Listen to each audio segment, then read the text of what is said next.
Hello student, मैं अभिषेक कुमार स्वागत करता हूं क्लास एयर यूट्यूब चैनल पे। आज हम लोग बात करने वाले हैं प्रकाश के अपवर्तन के कारण जो हमारे रियल लाइफ में घटनाएं घटते हैं वो किस प्रकार से घटते हैं। तो चलिए स्टार्ट करते हैं। तो यदि आप मेरे चैनल पर नए हैं तो मेरे चैनल को सिंपली आप यूट्यूब पर जाकर के क्लास एयर सर्च मारिए। उसके बाद आपका दूसरे नंबर पर आपका चैनल आपका आ जाएगा। उसके बाद उसको सब्सक्राइब कर लीजिए और बेल आइकन को ऑल पे सेट कर लीजिए ताकि आने वाला जो वीडियो होता है उसका नोटिफिकेशन आप तक पहुँचता रहे। प्लस में यदि आपको वीडियो अच्छा लगे तो आप वीडियो को लाइक भी कर दीजिएगा। तो चलिए हम लोग चलते हैं, स्टार्ट करते हैं। तो देखिए हमारा पहला नंबर क्वेश्चन क्या है कि सचित्र व्याख्या कीजिए, यानी कहने का मतलब चित्र के साथ आपको इस क्वेश्चन को बनाना है, ठीक है ना। तो सचित्र व्याख्या कीजिए। पहला क्वेश्चन हमारा क्या है, पानी में अंशतः डूबी हुई तथा तिरछी रखी हुई एक छड़ी सतह पर क्यों मुड़ी दिखाई पड़ती है। जैसे कि आप लोग देखे होंगे किसी भी मान लिया ग्लास में आप एक पेन को यदि डुबाएंगे तो आपका जो पेन है कुछ तिरछा दिखाई देगा। जैसे कि ऊपर तक जहाँ तक मतलब कि एयर रहेगा वहाँ तक सीधा दिखाई देगा, लेकिन उसके बाद जैसे ही पानी वाला जो थोड़ा सा प्रतिबिंब रहेगा वो टेढ़ा दिखाई देगा। तो वो क्यों दिखाई देती है इसके बारे में। इसके बाद दूसरा नंबर हमारा क्वेश्चन क्या है कि पानी से भरे बाल्टी की गहराई क्यों कम मालूम पड़ती है। जैसे आप लोग पानी को पूरा फुल कर दीजिए, मतलब कि हाफ फुल कर दीजिए। उसके बाद उसमें देखिएगा तो आपका जो पेंदी होता है, यानी कहने का मतलब उसका जो बेस होता है, आधार होता है, वो ऊपर की ओर उठा हुआ दिखाई देता है। ऐसा क्यों मालूम पड़ता है हमको, ठीक है ना। तो चलिए स्टार्ट करते हैं। हम लोग इस क्वेश्चन को सॉल्व करेंगे, क्योंकि एक क्वेश्चन हमेशा लगभग पूछा जाता है टेंथ के एग्जाम में। और हमारा ये जो क्वेश्चन है 5 नंबर का होने वाला है, क्योंकि 2 क्वेश्चन है और दोनों में आपका चित्र बना करके और उसमें कुछ लैंग्वेज को भी लिखना पड़ेगा। तो हमारा 5 नंबर का क्वेश्चन है। तो चलिए सिंपली हमारा देख लेते हैं कि क्या कहना चाहता है। हमारा क्वेश्चन है वो क्या कहना चाहता है।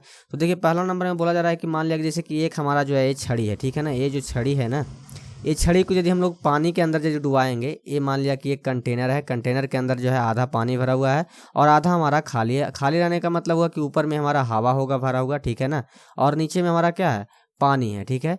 तो हम लोग जानते हैं कि पानी हमारा सघन माध्यम है, यानी कि एज कम्पेयर टू हमारा हवा के बनिस्पत हमारा है वो सघन माध्यम है पानी, ठीक है ना। और हवा हमारा विरल माध्यम है, ठीक है। अब इस पानी के अंदर यदि मान लिया कि एक स्टिक को, यानी कि एक छड़ी को डुबोएंगे आधा, तो क्या होगा कि वो जो छड़ी है थोड़ा सा तिरछा दिखाई देगी पानी के अंदर, और पानी के बाहर वो सीधा दिखाई देगी, ठीक है। तो ये ऐसा क्यों होता है इसके बारे में बात करते हैं हम लोग। तो देखिए किसी भी वस्तु को देखने के लिए क्या होता है कि जब वस्तु से कोई भी किरण टकरा करके जब हमारी आंख पे पड़ती है ना, तभी कोई भी वस्तु हमको यहाँ पे दिखाई देता है, ठीक है। वस्तु वस्तु को देखने के लिए हम लोग को ये जरूरी है कि उस वस्तु से हमको प्रकाश लौट करके हमारी आंखों तक आना बहुत जरूरी होता है, तभी कोई भी वस्तु दिखाई देती है। अब देखिए इस केस में ये हमारा स्टिक है, इसमें क्या हो रहा है कि 2 किरण हमारा निकल करके आ रही है और हमारी आंख तक पड़ रही है। जैसे कि मान लिया कि ये हमारा नेत्र है, हमारा आंख है। तो देखिए यहाँ से पहला किरण जो निकला वो यहाँ तक जाएगा, इस सरफेस तक जाएगा, पानी के लास्ट सरफेस तक जाएगा। अब चूंकि यहाँ से माध्यम हमारा चेंज हो रहा है, तो सघन से जैसे ही विरल में जाएगा तो क्या होता है कि वो जो किरण है वो हमारा अभिलंब से थोड़ा सा दूर हट जाती है। आप लोग थोड़ा सा जानते होंगे यदि आप लोग प्रकाश के अपवर्तन के नियम को पढ़े होंगे।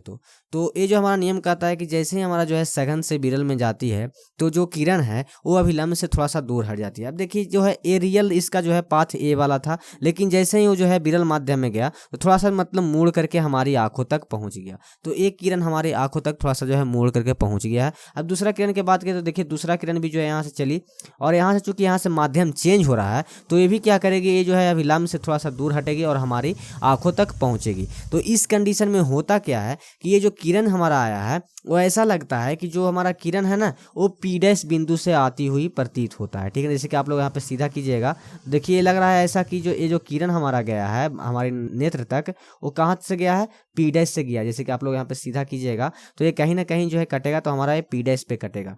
तो हम लोग जानते हैं कि जब 2 किरण एक बिंदु पे कटती है उसी जगह पे हमारा प्रतिबिंब बनता है। तो ऐसा प्रतीत होगा हमारी आंखों की वो पी डैश से हमारी आ रही है, और वहीं पे है क्या हो जाएगा, हमारा ये प्रतिबिंब दिखाई देगा। और प्रतिबिंब कैसा दिखाई देगा, तो हमारा मुड़ा हुआ दिखाई देगा। जैसे कि मान लिया कि ये हमारा पूरा स्टिक हो जाएगा, ये जो हम लोग कलर कर रहे हैं, तो देखिए थोड़ा सा स्टिक मुड़ा हुआ हम लोगों को दिखाई देगा। तो आई होप ये समझ में आ रहा हो क्या कहना चाह रहा था क्वेश्चन और किस प्रकार से होता है। तो सिंपली कहने का मतलब ये हुआ कि प्रकाश के अपवर्तन के कारण जो है हमारा जो भी छड़ी है या तो बोल सकते हैं बाल्टी का जो बेस होता है, आधार होता है, वो हमको कुछ ऊपर की ओर दिखाई देता है या मुड़ा हुआ दिखाई देता है, ठीक है ना। इसी यही कंडीशन जो है आपका बाल्टी वाले में भी फॉलो होता है। उसका जो बेस होता है नीचे की ओर होता है। जैसे कि मान लिया कि इसके बेस से जो है किरण निकली और हमारे आँख तक पहुंची, तो पानी से जैसे ही हमारा हवा में जाएगा तो क्या हो जाएगा, थोड़ा सा जो है अविलंब से दूर हटेगी, उसके बाद हमारी आँखों में जाएगा, ठीक है ना।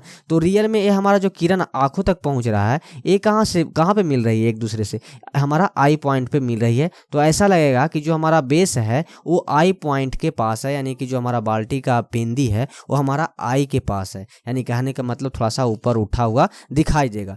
तो आई होप ये समझ में आ गया होगा। अब हम लोग चलते हैं कि किस प्रकार से जो इसको लैंग्वेज में लिखेंगे और फिगर को भी साथ में बनाएंगे। तो चलिए यहाँ पे देखिए हमारा उत्तर लिखा हुआ है, आंसर लिखा हुआ है।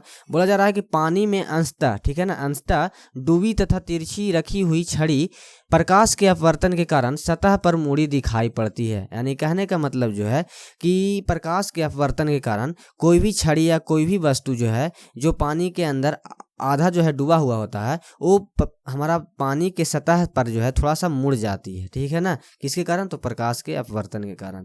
अब बोला जा रहा है क्या, छड़ी के पी नहीं होगा यहाँ पे, सॉरी यहाँ पे सी नहीं होगा, पी होगा। पी सिरे से आती प्रकाश की किरणें पर, तो देखिए हमारा पी से जो है प्रकाश की किरण निकल रही है। तो बोला जा रहा है छड़ी के सिरे पी से आती प्रकाश की किरणें पर पानी से हवा में जाती है, यानी कि जो है हमारा क्या होता है, सघन से विरल माध्यम में जाती है, इसीलिए अभिलंब से वो क्या हो जाता है, दूर हो जाता है। क्यों अभिलंब से दूर होता है, क्योंकि जो है वो सघन माध्यम से विरल माध्यम में जा रही है, इसीलिए जो हमारा किरण है वो अभिलंब से थोड़ा सा दूर हट जाती है और दूर हट के हमारे आंखों तक पहुंचती है। इसके बाद हमारा बोला जा रहा है आंखों को एक किरण बिंदु पी डैश से आती हुई प्रतीत होती है। तो देखिए हमारा जो एक किरण आंखों तक पहुंच रही है, इसको यदि हम लोग सेम मिलाएंगे आगे की ओर, तो ये आपस में कहाँ पे कट रही है, पी डैश बिंदु पे कट रही है। यानी कि कहने का मतलब हमारा ऐसा प्रतीत होता है आंखों को कि वो जो किरण हमारा आ रहा है वो पी डैश बिंदु से आ रहा है। यही कारण है कि उसका प्रतिबिंब जो है पी डैश के पास बन जाता है, ठीक है ना। और इसी कारण जो हमारा जो छड़ी होता है वो मुड़ी हुई दिखाई देती है। तो आप लोग जो इसको वीडियो को पॉज करके जो भी लैंग्वेज हमने लिखा है इसको लिख लीजिए। उसके बाद जैसा हमने फिगर यहाँ पे दिया है वैसा फिगर बना लीजिए आप लोग, और इसको जो है आप लोग याद कर लीजिए, क्योंकि जो है बार बार एक क्वेश्चन लगभग आते रहता है, ठीक है। हम लोग चलते हैं दूसरे क्वेश्चन के उत्तर पे। और हमारा देखिए दूसरा क्वेश्चन का उत्तर है, पानी से भरे बाल्टी की गहराई कम मालूम पड़ती है, जैसे कि चित्र में दिखाया गया है। पानी से भरे बाल्टी के पेंदी पर एक बिंदु ओ से आती किरण पानी की सतह पर, चूँकि पानी से हवा में आती है, इसीलिए अभिलंब से वो क्या होता है, दूर हटकर हमको आंखें तक पहुंचती है। यानी कि जो हमारा दिखाई दे रहा है यहाँ पे वो बिंदु, इससे जो है दो किरण निकली, वो क्या होगा, पानी के सतह पर आकर के मुड़ जाती है। क्यों मुड़ जाती है, प्रकाश के अपवर्तन के कारण जो है वो मुड़ जाती है। क्योंकि हम लोग जानते हैं प्रकाश के अपवर्तन में जो है जैसे ही सघन माध्यम से विरल माध्यम में किरण जाती है तो अभिलंब से दूर हटती है और तभी जो है हमारी आंखों तक पहुँचेगी। तो ऐसा लगता है कि हमारा जो किरण है वो हमारा आई पॉइंट पे जो है हमारा कट रहा है, ठीक है ना। ऐसा आँख को जो है प्रतीत होता है कि वो जो हमारा दो किरण पहुंच रही है उन आँखों तक, वो ऐसा लगता है कि जो है आई पॉइंट पर हमारा जो है कट रहा है। इसी कारण जो है हमारा आई पॉइंट पे ही जो हमारा प्रतिबिंब बन जाता है, जो भी बेस होता है उसका प्रतिबिंब आई पॉइंट पे ही बना होता है। और इसी कारण जो हमारा पेंदी है, बोल सकते हैं जो बाल्टी या लोटा या गिलास का जो पेंदी है हमारा ऊपर की ओर उठा हुआ दिखाई देता है। तो आई होप जो है दोनों क्वेश्चन जो आप लोगों को सही से समझ में आ गया होगा। यदि सही से समझ में आ गया है तो आप लोग वीडियो को लाइक कर दीजिए, और यदि नहीं समझ में आया तो कमेंट में लिखिए कि हमको जो है समझ में नहीं आया सर। मैं फिर से इसको बताने की कोशिश करूँगा।